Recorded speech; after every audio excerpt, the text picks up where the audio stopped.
Tell me your dreams, and I mean that in every context possible. Not just anything that you have, whether it's ambitions to accomplish, or anything you look forward to. It could be as small or as grand as you want. And I also mean dreams in regards to any kind of dream you've ever had in terms of something you've seen while sleeping. Heck, I've started this playlist, the title of it anyway, as a word of encouragement to everyone. And to tell everyone that the Pokemon soundtracks, the Pokemon CDs, you can actually look up the soundtracks for the first 3 Pokemon movies on YouTube. I strongly suggest it. Very good music. I could give you almost endless suggestions of music or anime or video games to check out, but that's not what we're discussing. Again, as far as the dreams in terms of ambitions thing, it could be, do you play an instrument? Is there anything particular you want to do? And it's not even just, oh, you want to be good at it. It's like, is there a particular song you're trying to learn on an instrument? Is there, if you say you're learning a language, is there any section of that language you're currently working at? If you're going to the gym, is there anything you're trying to improve upon? Anything you're struggling with? And also, again, any dreams. Heck, whether it be maybe even just, is there a particular anime or video game you're looking forward to? Like, is there anything that you feel hopeful for the future on? You can also tell me if there's any fond memories of things you have in the past. I'll tell you one thing. I love my mom very, very much. I have fond memories of playing Mario 1, Mario 3 on the NES, and Spyro the Dragon with her. And in general, she has been there for me on a lot of things, and I appreciate her very, very much. She's not perfect in a lot of things, but I still do appreciate her, and I love her, and I wouldn't trade her for any other mom in the whole world. Heck, there was a point when I was like 11 years old or something. You know, we got our car wreck, and she leaned over me, protected me that. Though she did get a really large gash on her forehead at that point, and I'll tell you, it was a bit scary to see your mother's skull. But that healed up okay, and I'm glad she didn't die. Heck, she had about 9.5 years ago or so, 3 strokes and an aneurysm. Glad that didn't kill her. She made a full recovery after 4 months. My eldest sister died 16 years ago from a brain aneurysm. So, not so lucky on that. That was not a happy memory. But I mentioned that to drive home the fact that it was very likely that, by all means, what happened with my mother could have very well resulted in her death. And I'm grateful that it did not. Heck, there are many things that, there's like 100 different things I can think of easily that should have killed me over the course of my life. Heck, my birth itself was something that is extremely rare, if not unique. Basically, both God and evolution decided to force me to exist. Which, I mean, I appreciate. Granted, I do tend to be depressed and stuff, but I've never tried to, end myself, and I never ever would. Now, that being said, yeah, I do feel down at times. But then again, that's mainly because I could use a hug. And a little bit of, a few more positive things going on in life. But we'll give that stuff time. Beyond that,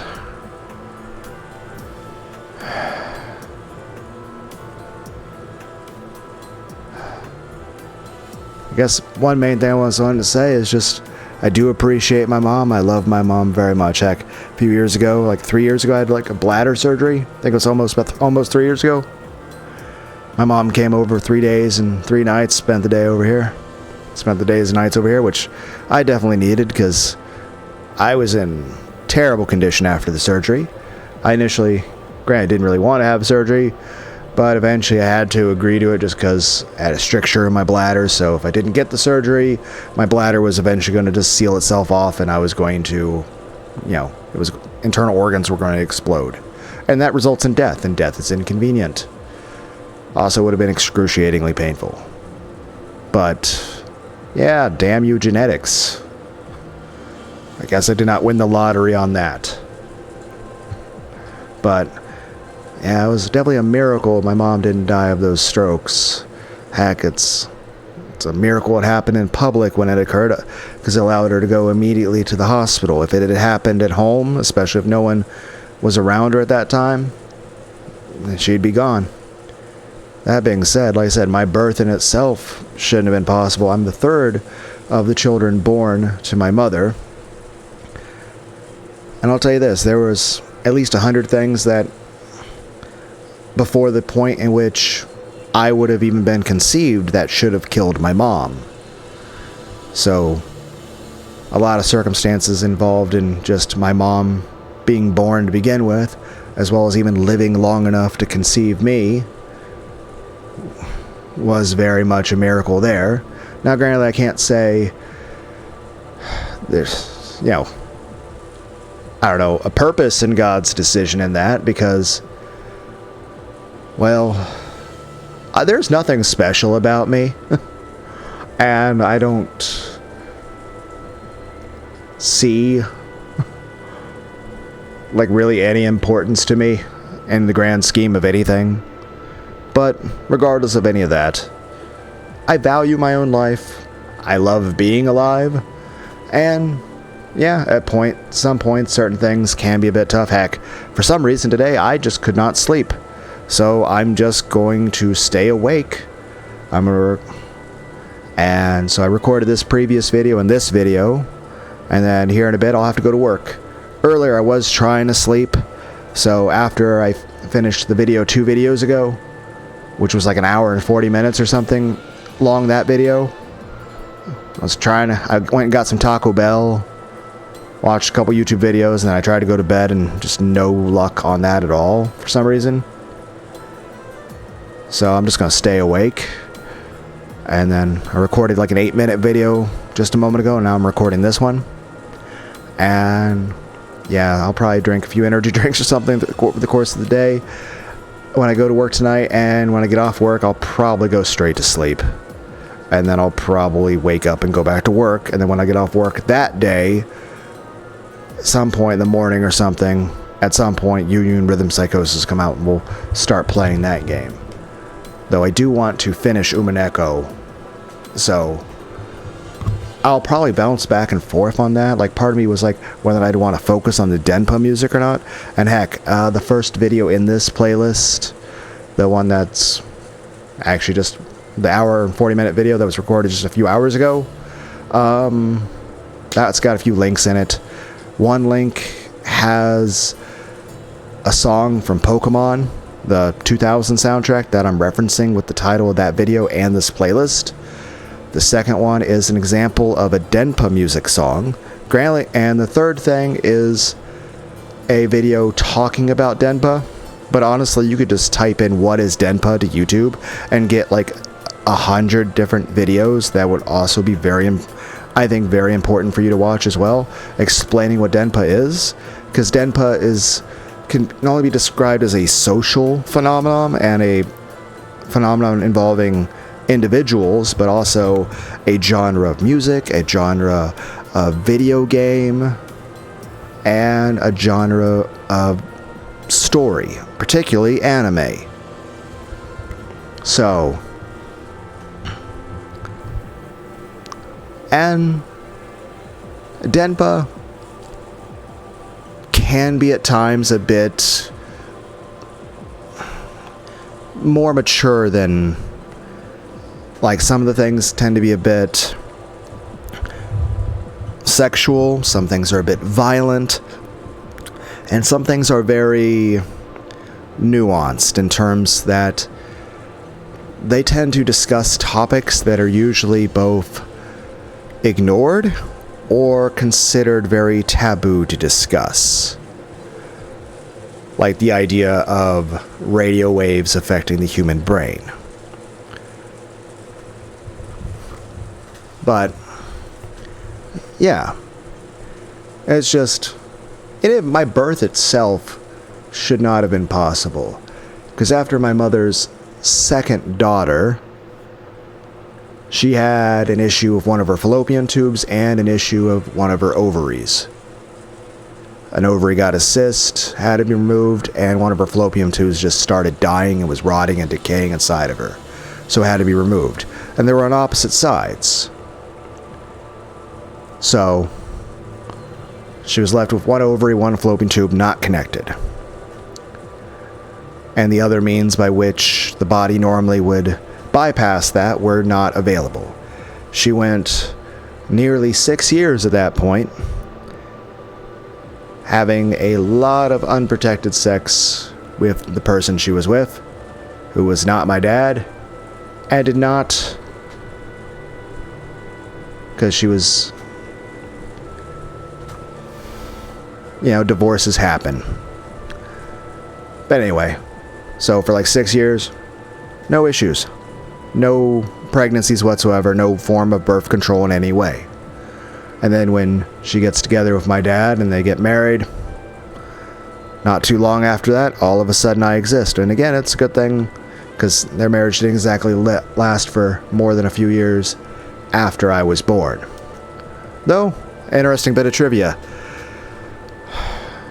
My biological father would give me milk bottles full of sweet tea when I was an infant. So maybe that's why I'm so sweet like an angel, right guys? But then again, I've kind of sometimes tried to represent myself as Ramada Amamura. What can I say? I prefer the idea of representing myself as someone attractive. I get enough of how ugly I am by looking in the mirror. Compliments and hugs are things I like, but am completely starved for. But yeah. Now, granted, after I was born, which I shouldn't have been possible to be born at that point, because my mom was basically completely infertile at that point because of that stuff. Doctors went and, she wanted the fallopian tube removed, but, that stuff had moved and connected to each other. Stuff that's not supposed to be physically possible. Then again, like I said, I can give 100 examples of things that should have caused the death of all the biological forebears of my lineage before I was ever conceived. And honestly, over the course of my life, there's been like 100 things that have happened that I'm grateful I've survived, but at the same time, it's like, there's nothing special about me. So it's like,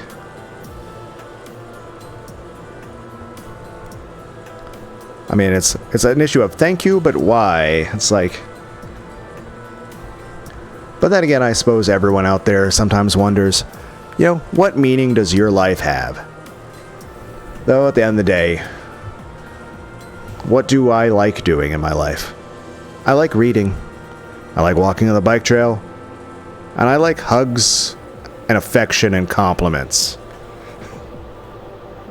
Though I would walk on the bike trail, mind you, because, I can't ride a bicycle. I have a terrible sense of balance. And there's no way I could afford the medical bills by trying to learn.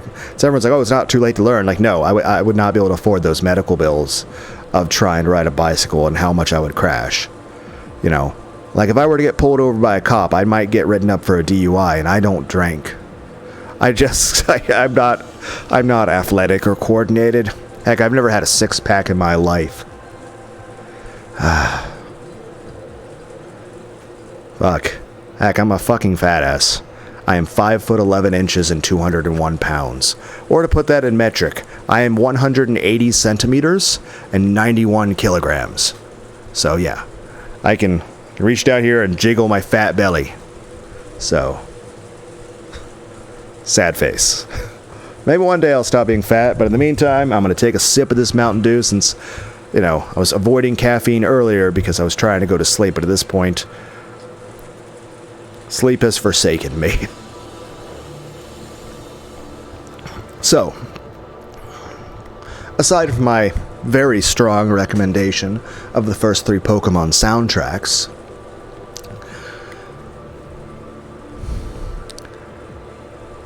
I've had quite a few dreams over the course of my life. And again, feel free to share any of your dreams in any way, whether we're and I mean any definition of the word dream either. Whether it's a goal or aspiration, or something you look forward to, or more pertinently, something you've seen while sleeping. I know 2 dreams I had about a year ago. One of which was out at night, and there was just a big full moon. And the full moon had a lot of prismatic colors all over it. And there was a lot of auroras and just basically the kind of lights and stuff you would expect from somebody who was like probably having some sort of like drug trip or something on like DMT, or trying to think of another example. Whatever Terrence McKenna would be on, like the mushrooms. And there's one thing I do like to do is read what medical descriptions do to things like psilocybin, like what that does in the brain. Like to understand like what different things, like how caffeine affects adenosine. But I don't think I would ever trust the idea of taking such things. Heck, the only drugs I've ever taken were prescribed by doctors. And predominantly that's for medical things, like if I was sick or something. So usually like antibiotics or shit like that. Now, heck, at one point I've considered the idea of taking antidepressants, but I really don't like the idea of being dependent on chemicals. Again, if other people feel they need it, that's fine. You know, do what's best for you. It's a discussion for you and your doctor. But it's just,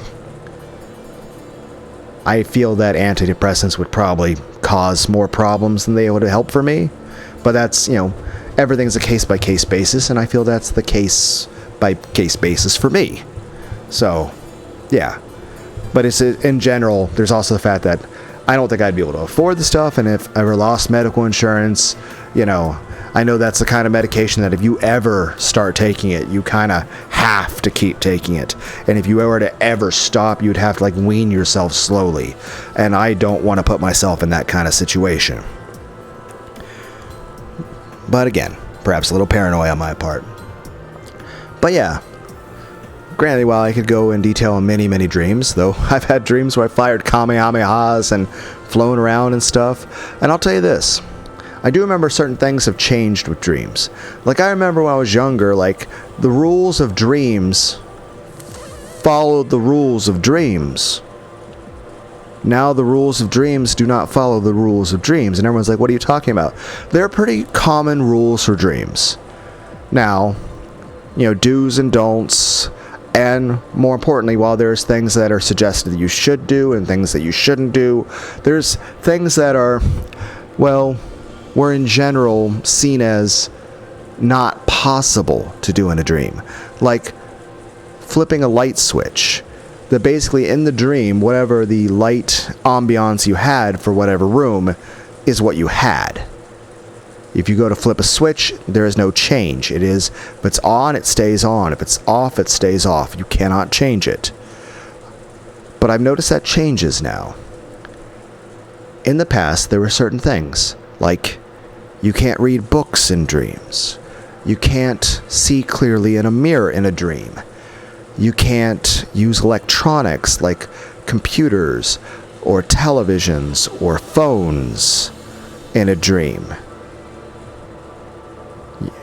You can't change certain things of location. You can't, like I said, affect light switches. Like, there's plenty of rules like that. And I noticed a few years ago that none of those rules apply anymore. That in general, especially in a lucid dream, it's like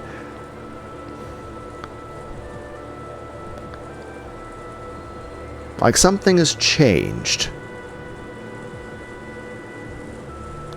But I don't know. I wonder if that's just a me thing or if that's an everybody thing. And if it's an everybody thing, is it something to do with something that's happened in our collective diet? Is it all the Wi-Fi signals? Is it radio waves in the air? Yes, I had to make the Denpa reference, guys. Heck, watch the Chaos Head Noah Let's Play. It's like 100 videos of me yelling at anime girls and being a raging misogynist. So have fun enjoying that. Beyond that, yeah. Tell me some dreams, but like I said, one was out at night, full moon, and the full moons just had lots of prismatic colors. There was also a lot of thunder and lightning, and a lot of colors and other things that were occurring. I think I've described that in a community post at one point. There was also a dream, around the same time, where I was wandering a very large mansion. And it seemed very detailed. But are you guys familiar with a tobacco moth?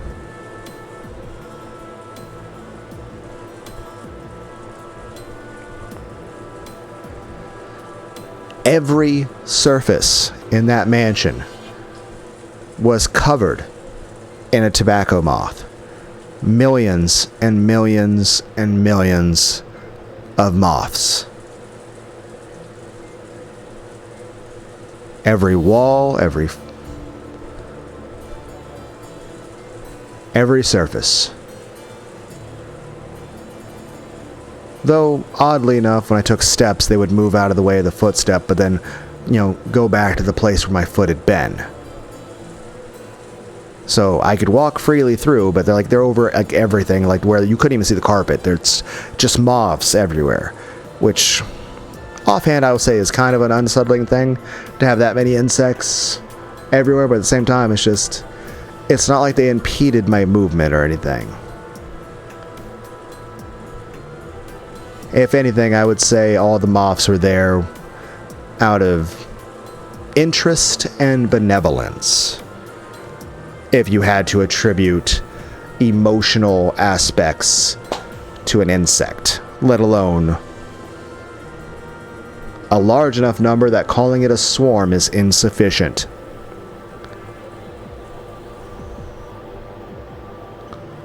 Anyway, I just felt like mentioning that.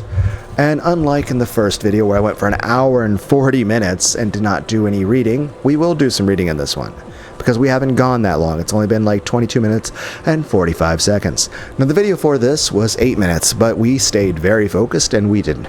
We just did our intro and we went straight into reading the story. And again, I am wanting to finish the story, so I will be trying very, very hard to just focus intently on the reading of this story, and I will try, especially in the future videos, to keep them under 20 minutes. I did very well in the last video before this of being 8 minutes.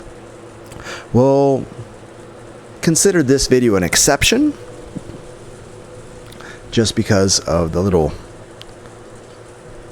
intro that went long we had with the dreams discussion. But I would say in general I'm going to try to keep the rest of the Umineko videos between 8 and 20 minutes, maybe 15 minutes on average, but I might have a couple that are close to 20 minutes and I might have some that are 8 minutes.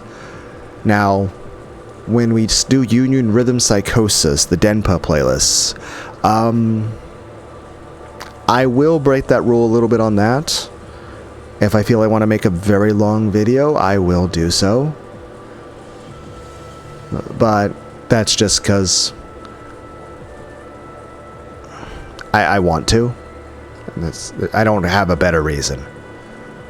So, also, if you're new to this channel, I do a bit of everything here. I've done quite a bit of karaoke. I've read some books. I've done Let's Plays of things like I've beaten Super Meat Boy. And I enjoyed it a lot. I had a lot of fun, even though it was me cussing a lot. I was yelling and cussing a lot, but I had a lot of fun. Heck, same thing as of games like Thumper, or Nerve, or Jubilee, or Splasher. Very difficult games, but I beat them, and I cussed a lot. Aside from that, I did blind Let's Plays of Resident Evil 7 and 8, but that's back when my computer was more performative, And I can't do that shit no more. Like, when I did the Shadow of War Let's Play, it was just a PowerPoint presentation of Talion stabbing orcs and me yelling. So my computer is very limited in what it can handle. I feel that Union Rhythm Psychosis is going to be the top limit of what my computer can handle. Or something equivalent to like Super Meat Boy or something right now. I don't think my computer can do any more than that. Beyond that, whether or not I'd ever actually make a proper VTuber model or not, hard to say. And at some point I do want to actually make more progress on learning German. Heck, I think in the long run I think I would want to know German, Japanese, Hebrew, and French. But for now, gotta focus on one, and well, I've been procrastinating on that one to begin with, so. Heck, if I could beyond that, maybe learning something like Latin and Greek would be interesting too, but you know, I have to consider the limited RAM that is the human brain. So.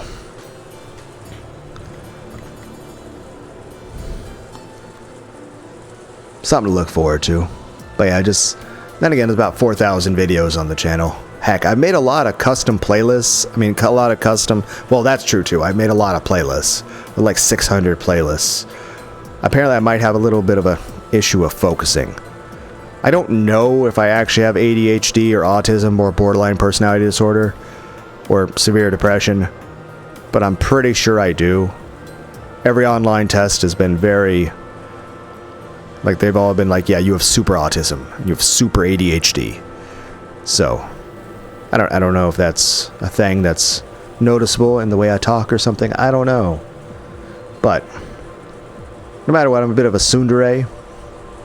But I'm not too much of a tsundere that I won't tell you guys that I appreciate you watching the video and being here. And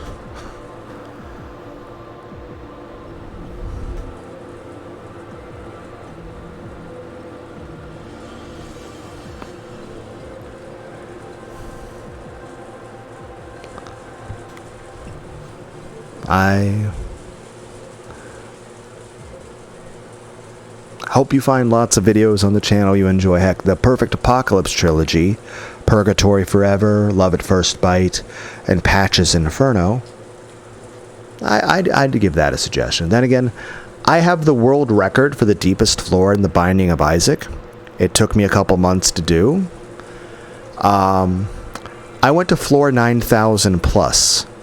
In the Endless Seeds. Endless Basement Seed. So, floor 9,000. It was like 9 M's.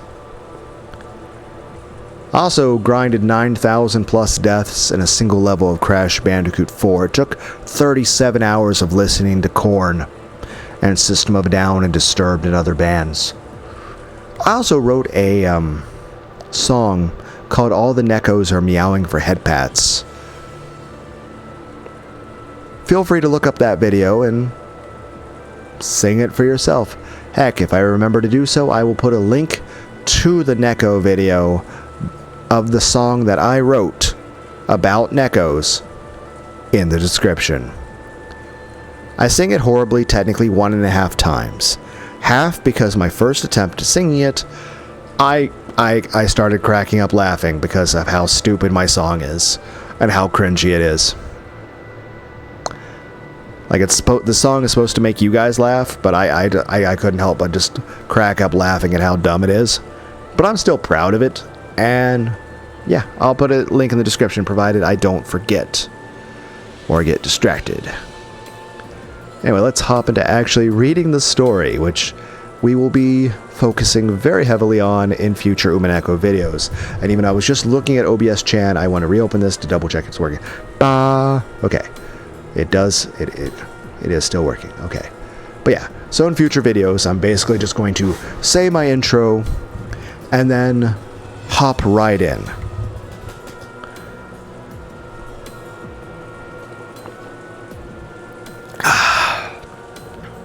Greetings, one and all, to the most cursed, most cringiest corner of the internet. A YouTube channel content creator actively alienating everyone in both the analog and digital world. Well, welcome, and good evening, you wonderful dice of all alignments. I'm Lunar Dee8, your soon-to-raise streamer who doesn't stream. And this is Umineko. That's a shame. If you were looking for an umbrella, I could have gotten you one right away. Did you convince Kinzo? I told him that a rare guest wanted to greet him. He says he'll meet with you. Did you tell him that I wanted to ask about Beatrice? Isn't that your job? With a slightly mischievous look, Leon turned away. Will scratched his head and shrugged, looking annoyed. Ah, well, guess I'll get a chance to try this out at least. Will opened his right hand and showed it to Lion. It was just a hand without anything remotely remarkable about it. Lunar's head tilted to the side in bafflement at this strange gesture. Good work.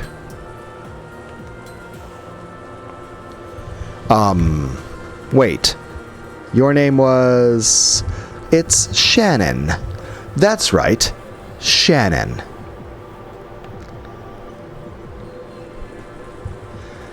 Please take over at the reception desk and make sure you keep warm. Thank you very much, Lunar-sama. Shannon bowed deeply in response to Lunar's kind words. There was not even a trace of tension in her manner. Let's go, Will. You don't want to miss this chance. The head's mood changes quicker than the autumn sky. Hey, that's not Sui's favorite season. Good luck. Here we go. Here we go. Again, Mega Man Legends for the PS1 and Brave Fencer Musashi. Awesome games. Heck, there was a fighting game called Jikido. That's a good game. Then again, I like just about all the Final Fantasies. 7, 8, and 9 are really great. Fifos, Luzek, Vinosek, Hadosek, Doo-doo. I brought Willard-san. Kinzo and Genji could be seen in the VIP room. Though I'd say Final Fantasy V is something I'd very strongly suggest. Kinzo was sitting back in a chair, his eyes closed as though in a troubled sleep. Master?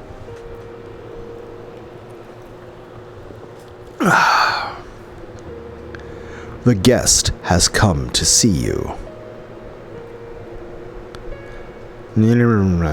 Kinzo slowly opened his eyes. Those eyes were red from crying. They regained their focus and slowly fell on Will. I am Ushiromiya Kinzo. Will? I'm Willard. Allow me to express my condolences. So, you came here to attend Beatrice's funeral? Just who are you? I'm no one. I have no connections with anyone. Don't think too deeply about it. You'll just get a headache. Ow! I ask that you choose your words a little more carefully. Smile.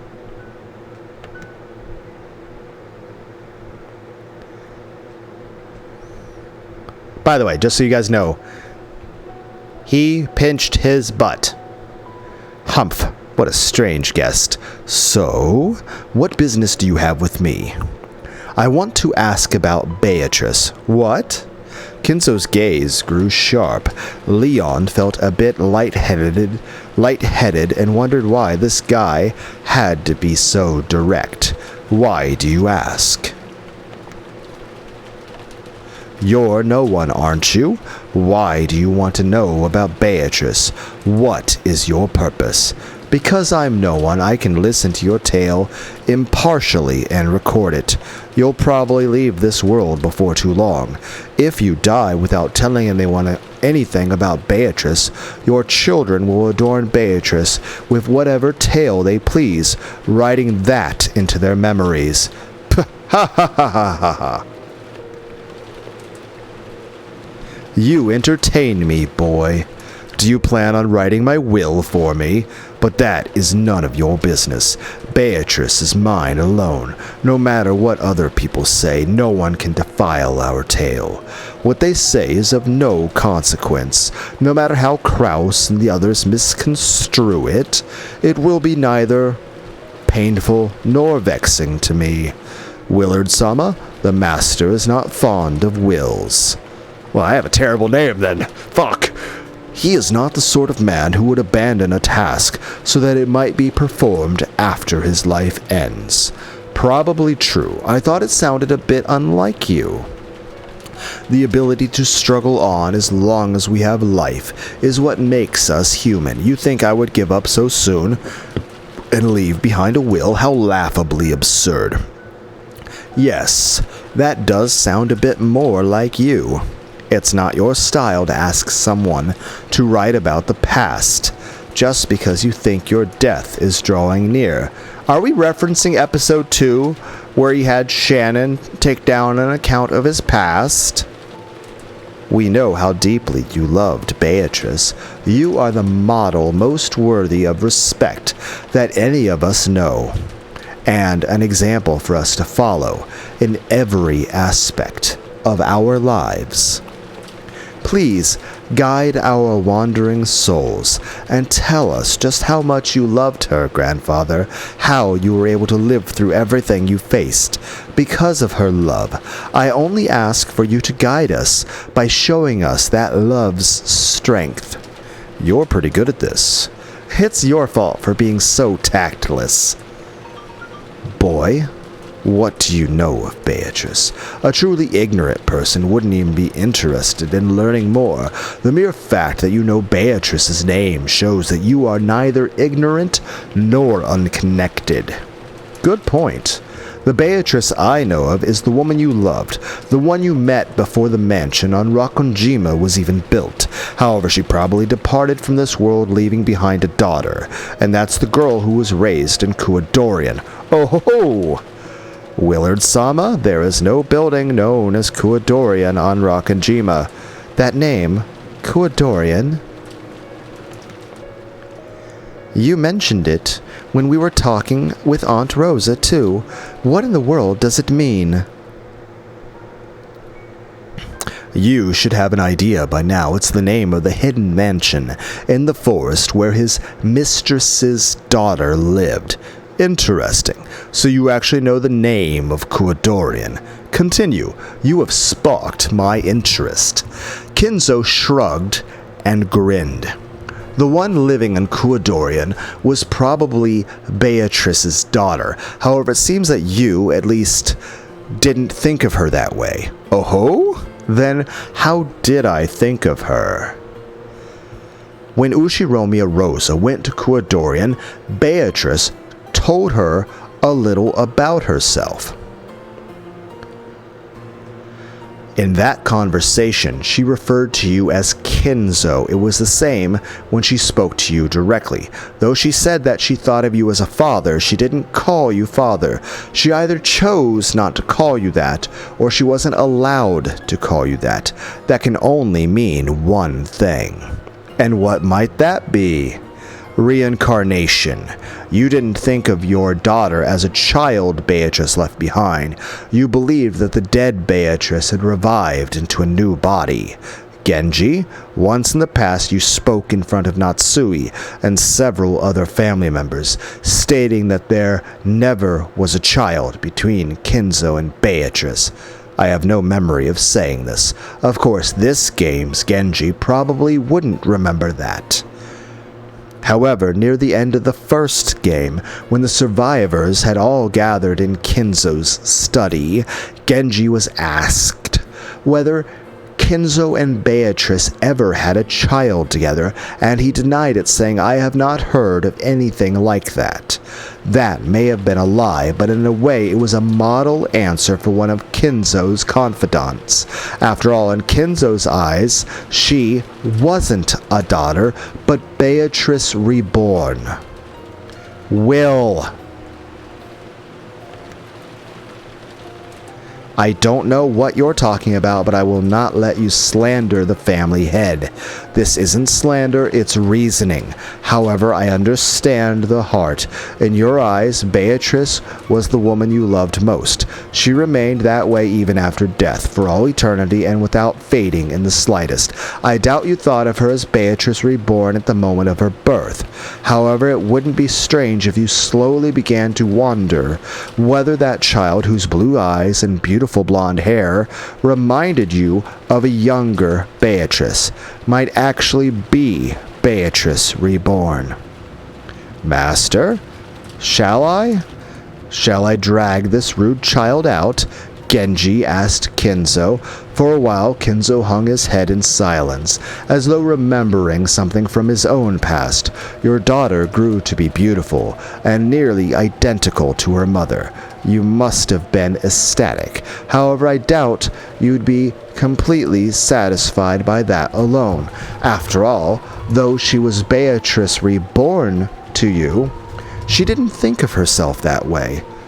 How can you know that?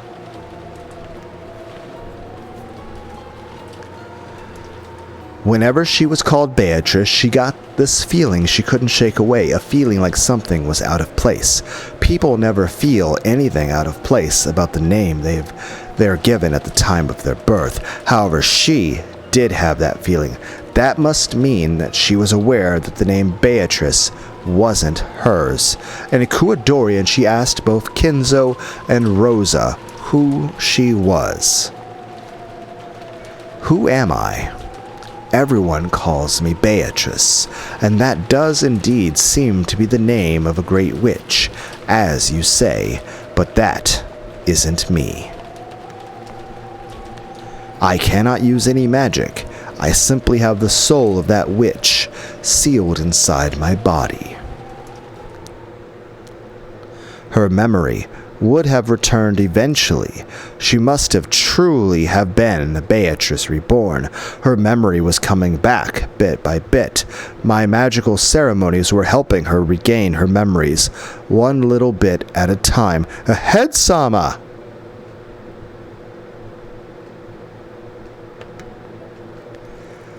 There's no need to be surprised. If you line up the information in all the games so far, this is the obvious answer you get.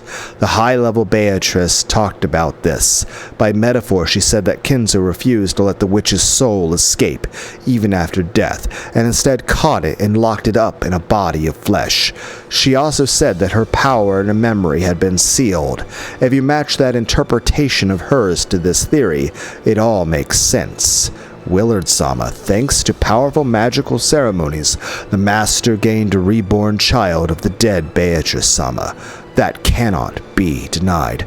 I won't deny the stork, and I don't intend to doubt the depths of Kinzo's love for this woman called Beatrice. How a man shows his affection for a child who's the only living reminder of her mother is no one's business. If she grew to look more and more like Beatrice, and Kinzo's love gave rise to a new, special emotion, I find that a very human reaction. You think you can understand my love?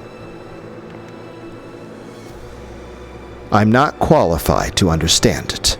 However, I'm also not qualified to deny it. Ooh, Beatrice, please forgive me. Kinzo sobbed quietly for a while, wiping away his tears. Because of love, he believed she was Beatrice reborn, and raised her that way. However, somewhere in his heart, he might have felt pangs of conscience, telling him that he might be forcing his emotions on someone who wasn't really Beatrice. Then the Beatrice of Ecuadorian had an unexpected guest, Rosa. That woman simply couldn't believe that she was the Beatrice Kinzo desired. She couldn't stand the fact that she didn't understand who she was, and she wanted to escape to the outside world.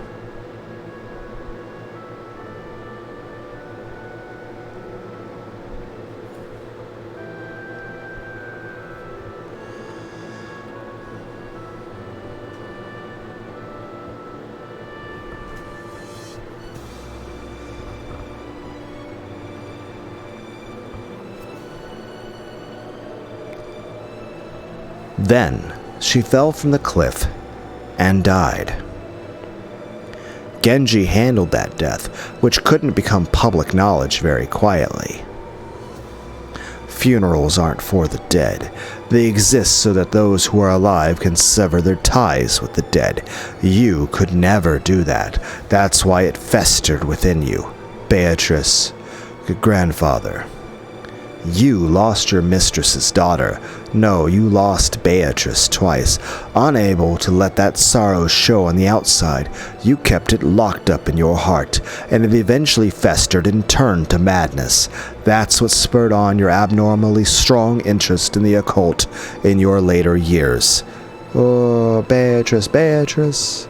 Why? Why did you leave me twice? Your smile, that beautiful hair, those eyes.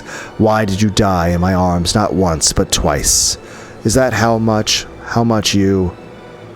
By now, Kinzo wasn't even trying to suppress his sobs.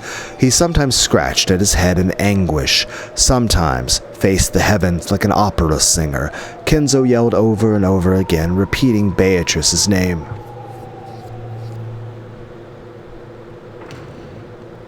Ba.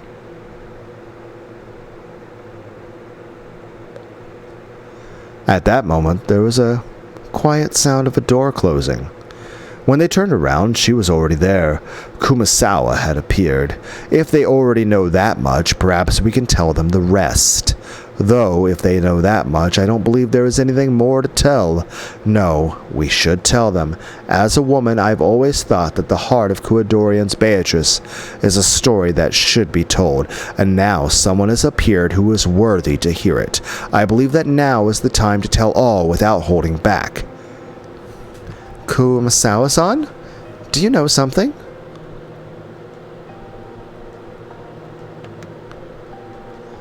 About Beatrice? Of course she does. In the fourth game, we have testimony from the ferryboat captain saying that Kumasawa went in and out of Kuadorian. I'd be willing to bet that Kumasawa had different work shifts at the mansion and Kuadorian. After all, she stopped working at... After all, it's public knowledge that she's been working on and off at the mansion at Rockenjima.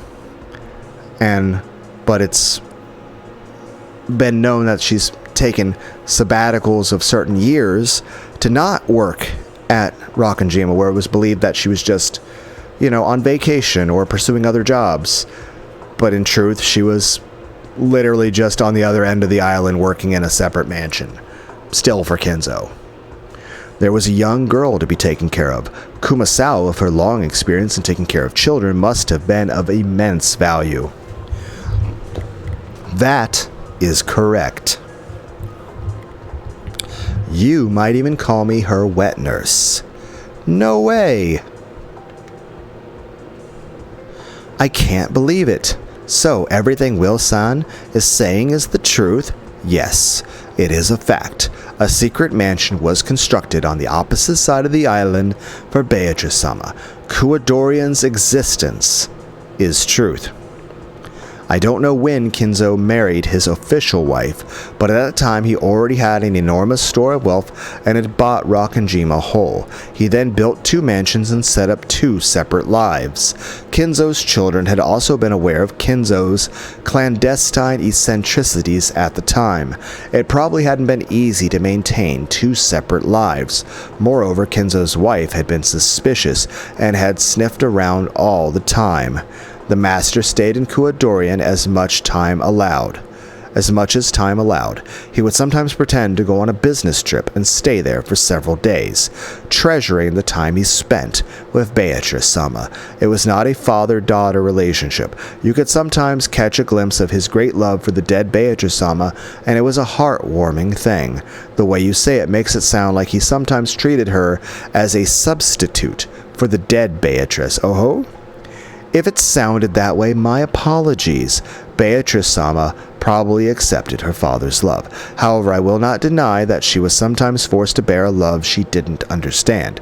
Kumasawa's tone made it sound as though she was scolding Kinzo. As a mother who had raised many kids, Kumasawa had probably spotted that Kinzo's love was sometimes misplaced. However, the more she grew to look like her mother, the more distorted and twisted Kinzo's heart became. Because of his deep love, it grew very, very twisted.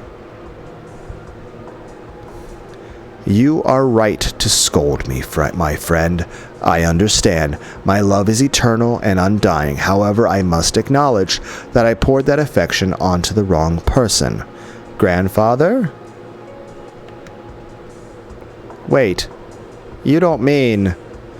Leon-sama? All humans in this world are tied to each other, even if they do not notice. There is always some sort of tie.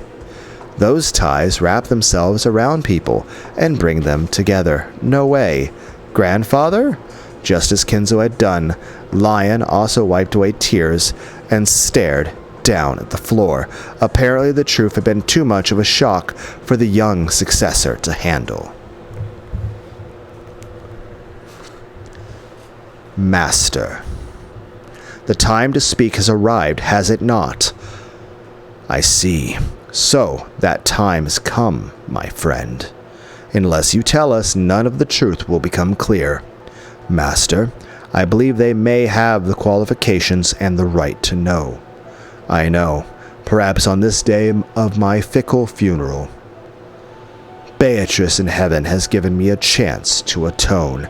Forgive me for not telling you this before now. After taking a deep breath, Kinzo finally lowered the hands that had been covering his face and looked at Will and Leon with those red eyes.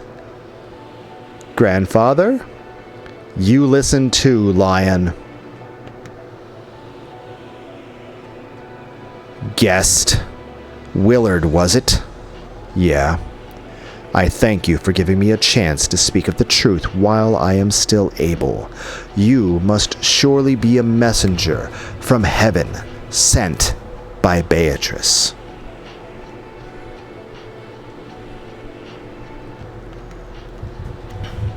You have my gratitude. Beatrice isn't the one you have to thank. It was just a witch. Well, I guess they're both witches. Humph, I do not care who it was. I have been given a chance. That is enough. Thank you, Willard. Kinzo slowly stood up and held out his right hand. He was offering to shake hands. It must have been Kinzo's way of expressing his gratitude. Will responded, then the two hands gripped each other tightly in silence. When they did, a bright light poured out from the gap between the two hands. Will felt as though something the size of a grain had burned itself into his palm. It was the power that Bern Castell had given him. The light grew brighter and brighter, however it seemed that Kinzo and the others couldn't see it. Now I will speak. I met Beatrice. Beatrice Castiglione. Just before the end of the war. She came from across the sea.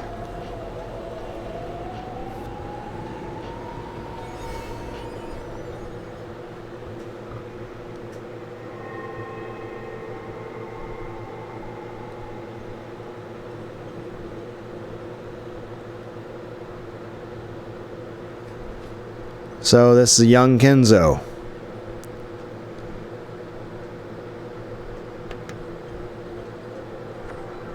Are you? Kinzo? It's how grandfather looked in the past. I've seen photos. Just what on earth? It's the theater-going power that Bern Castell gave me. Don't try to understand. I'll just get a headache? You're getting the hang of this. At one time, Genji told Battler that he looked like Kinzo in his youth. Sure enough, though the young Kinzo wasn't exactly the same as Battler, they looked very similar. Allow me to introduce myself again. I am Ushiromiya Kinzo. Grandfather. Even the voice seemed to resemble Battler's somehow.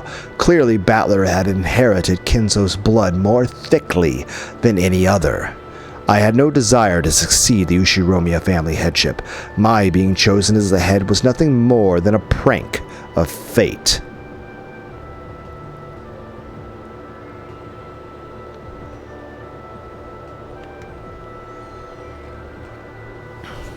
In the great Kanto earthquake, those in charge passed away and you were selected from the branch families. That's correct. After all, Grandfather was wise despite his youth, and he already possessed a dignity fitting for the headship. Ridiculous. Those greedy elders kept looking out for their own personal interests and couldn't decide on a new head at all. It was as foolish as arguing about who the new ship captain should be on a sinking ship. So since you had no connections with anyone in the main family, you were selected right out of the blue. It's all because of my toes. If only I had one less toe on each foot, my life would have turned out quite differently. In the Ushiromia family, polydactyl was seen as a mark of good fortune. After all, many of the great ones in their family history had possessed it. It was all very pathetic. The elders didn't care whom they dragged in as long as it wouldn't benefit any one of them particularly. So they just happened to hear that someone in one of the branch families had 6 toes and decided that would do well enough. Precisely. The elders didn't care what sort of novice became the next head, as long as they could make him their puppet. In fact, the more this person was ignorant of leadership, the better it would be for them.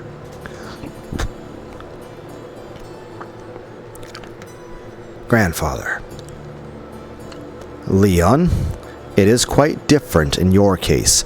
You will be the one who inherits everything I have. That is the fate you were granted on the day of your birth. That is why I gave you that silver ring and raised you so strictly. You are quite different from me. You are already a splendid successor of whom no one could be ashamed. Yes, sir.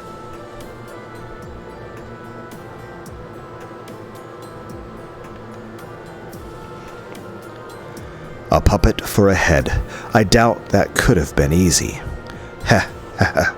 As he pondered about where to begin, Kenzo laughed bitterly. It would probably bring back painful memories, no matter where he started from. It lasted for so long, the span of gray days, that dizzying stretch of time I spent dead like moss growing on a rock. I became the rope in the tug-of-war between the elders, who thought of nothing but their own profit, and I probably could have snapped at any moment. However, people were far more resilient than one would think. Though I spent so many days as though I had been killed, I was not killed, so I was forced to search for death on my own.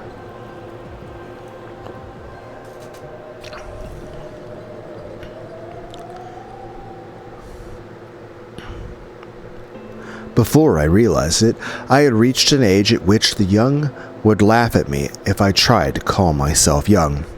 That dizzyingly long stretch of gray was left completely empty. It lasted for a full 20 years.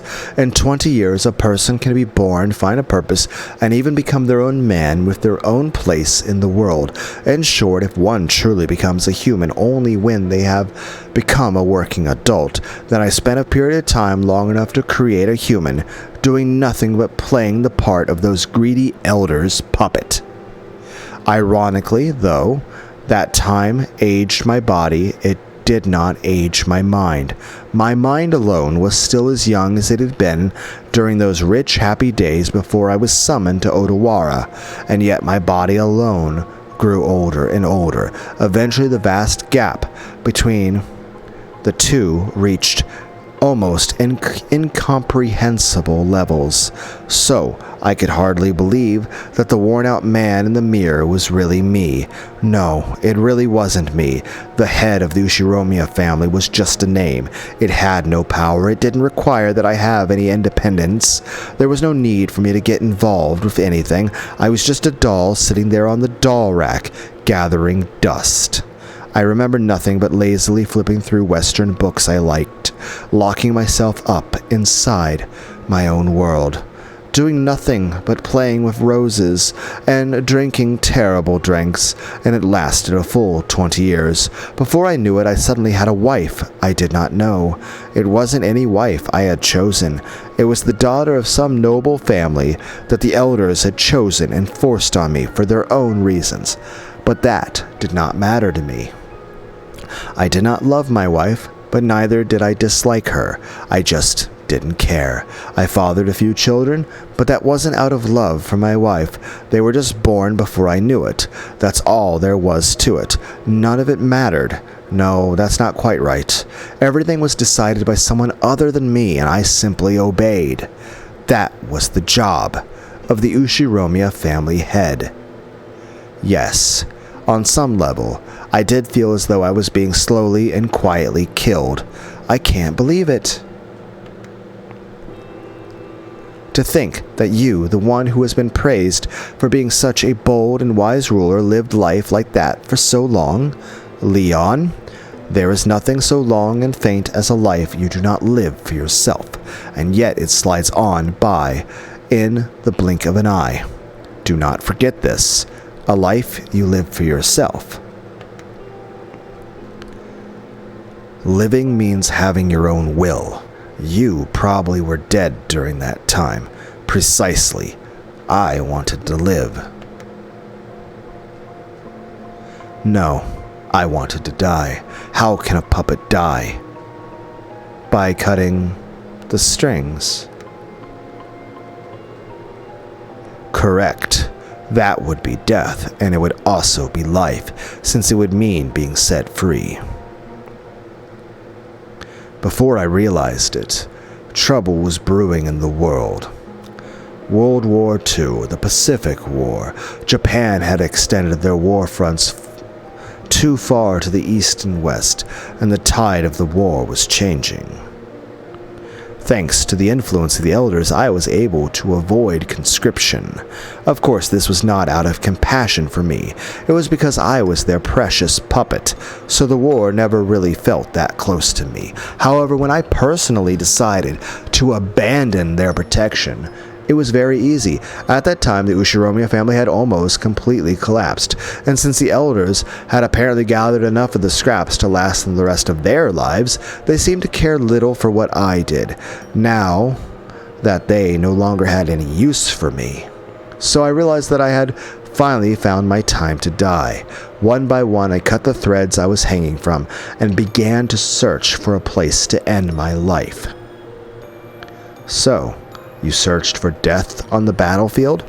I thought that if I was going to die anyway, I should try to be of some use to my country. No, that's a lie. I probably just lacked the willpower to end my own life. War was a suitable excuse for death. I heard that grandfather had knowledge necessary for public works projects and construction, so he was tasked with setting up facilities for the Navy construction team. Humph. And what a foolish mistake that was. If only I had just said that I had no useful skills, I could have been sent to the dangerous front lines right away. So, you didn't need to go to the front lines? Some of the others were overjoyed at their luck. It was the opposite for me. I had only wanted to get drunk on the liquor known as dying for the sake of one's country. The U.S. planes did nothing but cut across the sky of that forgotten island. They didn't have even a bullet to spare for me, much less a bomb. Is this the time you met Beatrice, grandfather? Correct. She came to me from the sea. Where did you meet her? You mentioned an island. Yes, this island. That's where she arrived. So you met her here on Rokkenjima. What's going on? I heard that Rokkenjima was uninhabited until you bought it, grandfather. I never knew there was a Japanese military base here. Ah, yes, you could hardly call that a military base. It was just a cave. I was one of the guards of that cave. 1944. Due to the honorable defeats at Saipan and Guam, Japan's absolute national defense zone strategy was in shambles. Where had the gallantry shown at Pearl Harbor gone? The old attackers were now the ones on the defensive. At that time, it was said that the last trump card for the Japanese military was a type of manned torpedo known as the Kaiten. It was said that these ultimate weapons, packed with 1.55 tons of explosives, were capable of sinking any kind of warship with a single blast. To strengthen homeland defense, the Navy drafted a plan to build a string of hidden bases from Hashijo Island to Yokosuka.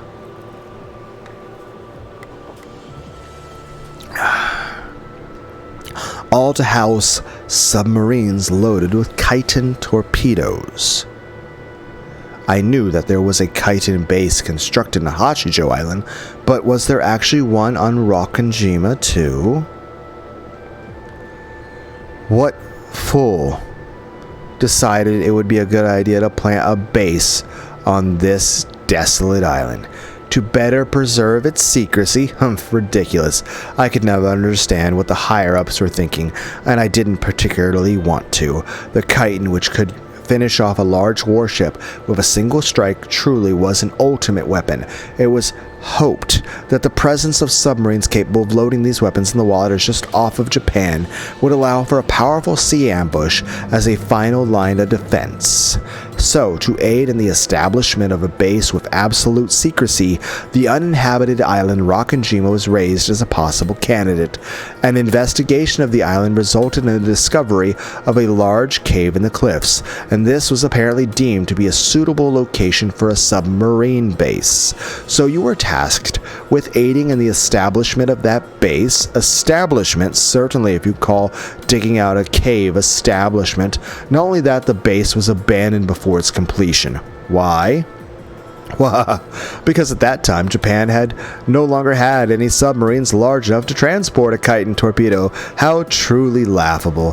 What's the point in having a submarine base if there aren't any submarines left? If there's one thing that never changes, it's politicians and their meaningless projects. The base on Hashijo Island was outfitted with chitin torpedoes and became a base for direct attacks, but Rokkenjima was never supplied with any.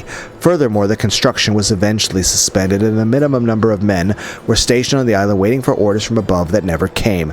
Could the fact that it was a hidden base actually have sealed our fates? The higher-ups had already completely forgotten about this useless and pointless cavern.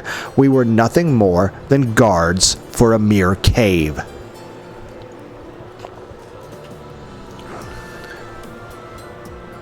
We spent our days farming, fishing, and playing with the dirt, all the while gazing up at the American formations flying past. Some of our group were relieved at the prospects of the war ending before anyone remembered we were here, and before any of us had to face a real battle.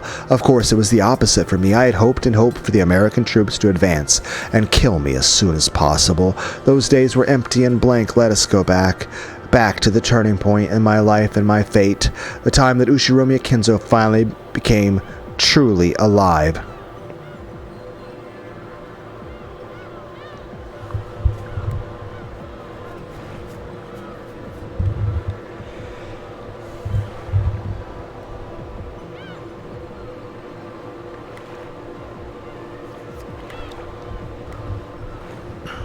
You guys ever play Sonic Shuffle? It's like Mario Party, but better. Step it up. What are you doing, slacking off when the fighting's so close? Stars seem to spin around inside my head. I could just lie down on the floor, but that'd only make him more angry. I've got no intention of being obedient. Still, it'd be stupid to get myself punched for no reason, so I got up and stood at attention. The fighting's close, is it? You really think the American troops are likely to show up on this forgotten island? Then let them come right now. That's what I've been waiting for all this time. What's this cowardly look you're wearing? Is this how afraid you are of death? Are you so scared of those Americans? You won't be killing any of them with an attitude like that. I got hit again. Could you please quit your whining already, filthy cowards? They let themselves be controlled by this inexplicable anger, because it's the only way to distract themselves from their own fear. Heart and spirit aren't of any use when the battle becomes hopeless. When trapped by an insurmountable hopelessness, humans tend to rely on several other emotions to escape their fear. For these young, inexperienced soldiers, anger was a very convenient emotion to fall back upon. Anger is the wine they use to paralyze their fear. It made them chant, "Damn the British, damn the Americans," as they swung their bamboo spears around and call it drilling. The more wine you drink, the more you need to drink to get drunk. Their useless anger continued to pile up day after day without pause. I did not fear death, so I had no need of the wine called anger. This made their cowardice all the more apparent to me. What's that look on your face, Ushiromiya? You've lost your nerve down to your very soul. You're a fish, that's what you are. You've got the eyes of a dead fish. However, it went both ways. Just as I was able to spot their cowardice, they were able to pick up on my lethargy.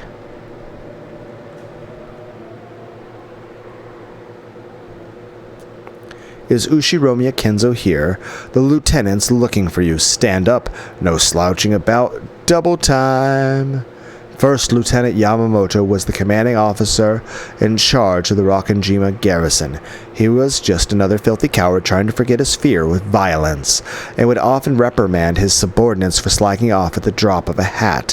Whenever he was in a good mood and started spouting off stories of his life, they were all about how much of a thug he had been, ignoring the rules of society, on and on how so-and-so was a prick, so he taught him a lesson, and how everyone was so scared of him that he got special treatment. He kept on talking about what a vile human he was, as though it was a badge of honor.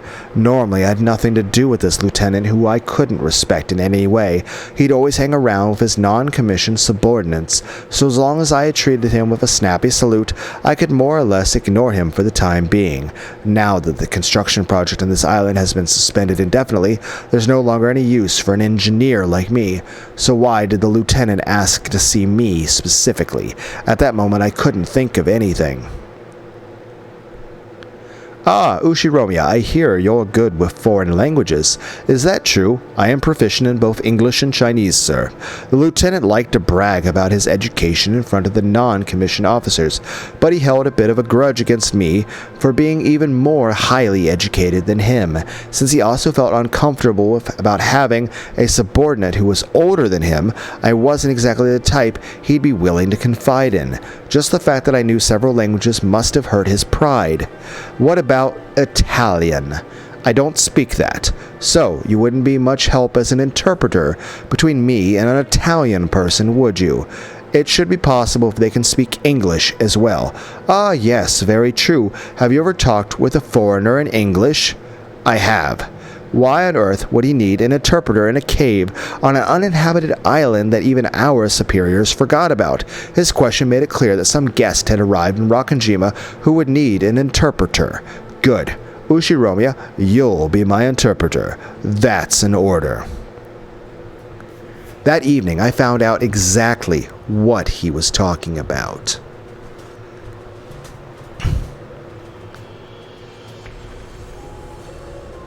That pointless submarine dock in the cavern that had never been used was now being approached slowly by a submarine of the Italian Navy.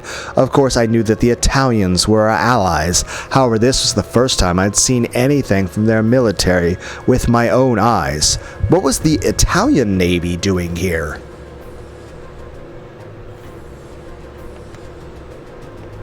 Didn't Italy surrender in 1943? What's going on? It was the Kingdom of Italy that surrendered. However, those who couldn't accept that surrender joined Mussolini and formed the RSI so that they could continue fighting. The RSI? The Italian Social Republic.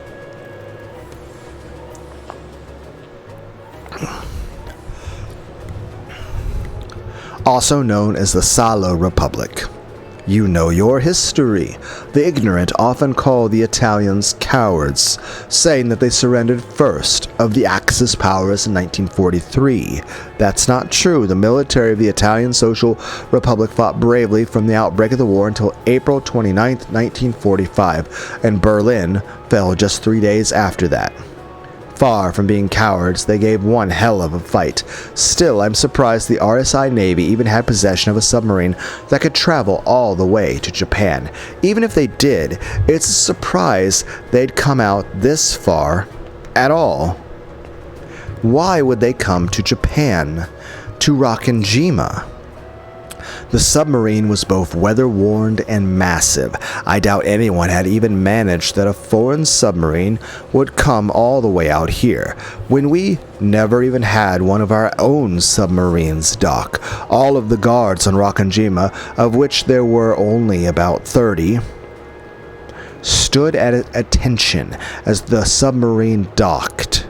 Never seen the Italian military before. I heard a mine or some accident trashed their sub. From what I heard, it sounds like their ventilator broke down and the cabin got packed with chlorine gas. The lieutenant was hinting about there being something very important in there. You mean like a code machine, or the blueprints for some new kind of engine, or 10 tons of gold. I couldn't care less what they're carrying. I'm more surprised the higher-ups still remember we exist. Hurry up, Ushiromiya. How are you supposed to interpret from over there? Yes, sir. On top of the hatch was a young Italian saluting us. Normally, this should have been the job of a commissioned officer, but his clothes looked like those of a sailor, and it really didn't look like he had the dignity and composure of a ship's captain. That probably meant that all the commissioned officers in charge had died in the accident that had befallen this sub. Crew members crawled out of the hatch one by one, but they all looked pale and entirely worn out. I'm not sure how long ago the accident happened, but being crammed together in a tiny sub filled with chlorine gas for any amount of time can't be good for your health. I remember a game. It was called Asylum.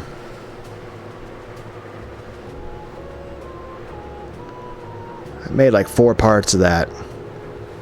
The ending credits of that was a full scale picture of the head nurse woman, who was very sexy, laying in swimwear in a lawn chair, but wearing a gas mask.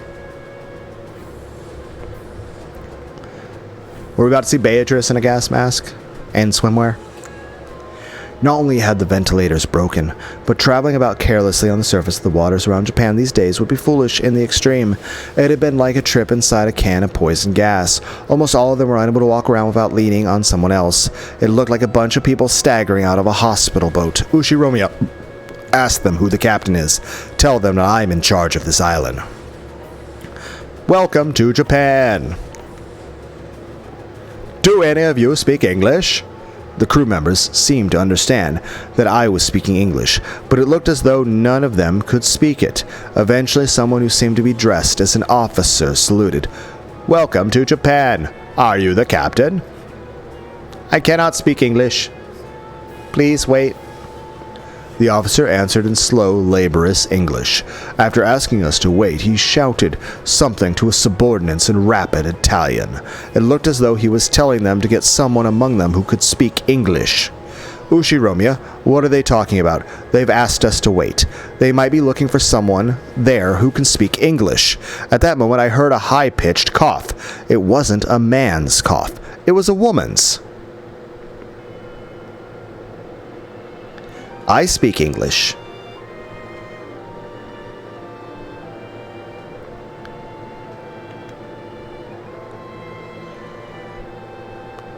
I know this is serious, but I'm staring right at her boobs.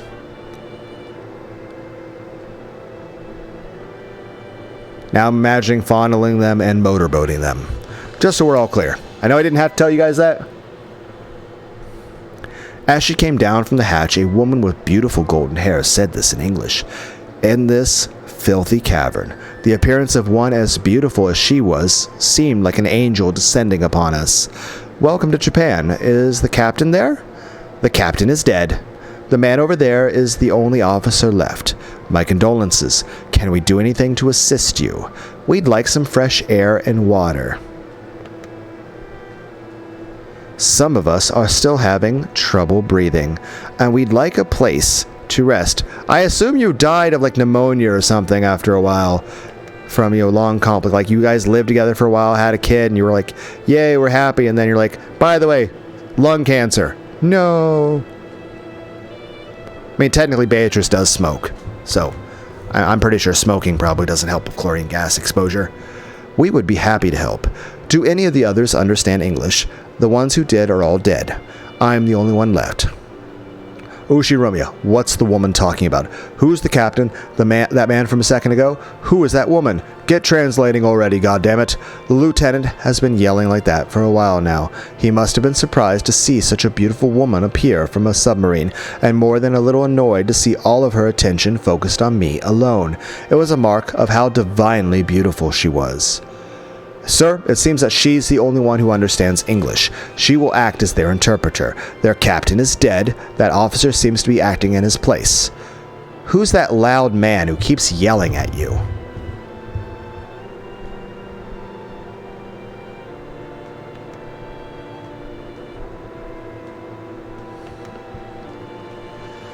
Don't tell me he's your superior. Unfortunately, he is. He probably doesn't like seeing me have such a beautiful lady all to myself. Oh? I didn't expect flattery from an Asian. Your English is superb. I imagine you've been brought up very well, unlike that rude man who keeps on shouting. They should have made you the officer in charge around here. Oh? And I never expected flattery from a Westerner. Giggle.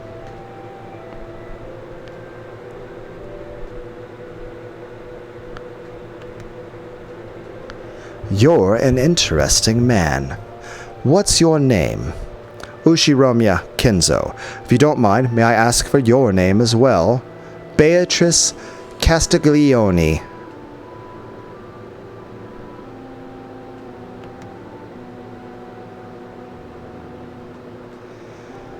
Welcome, Beatrice.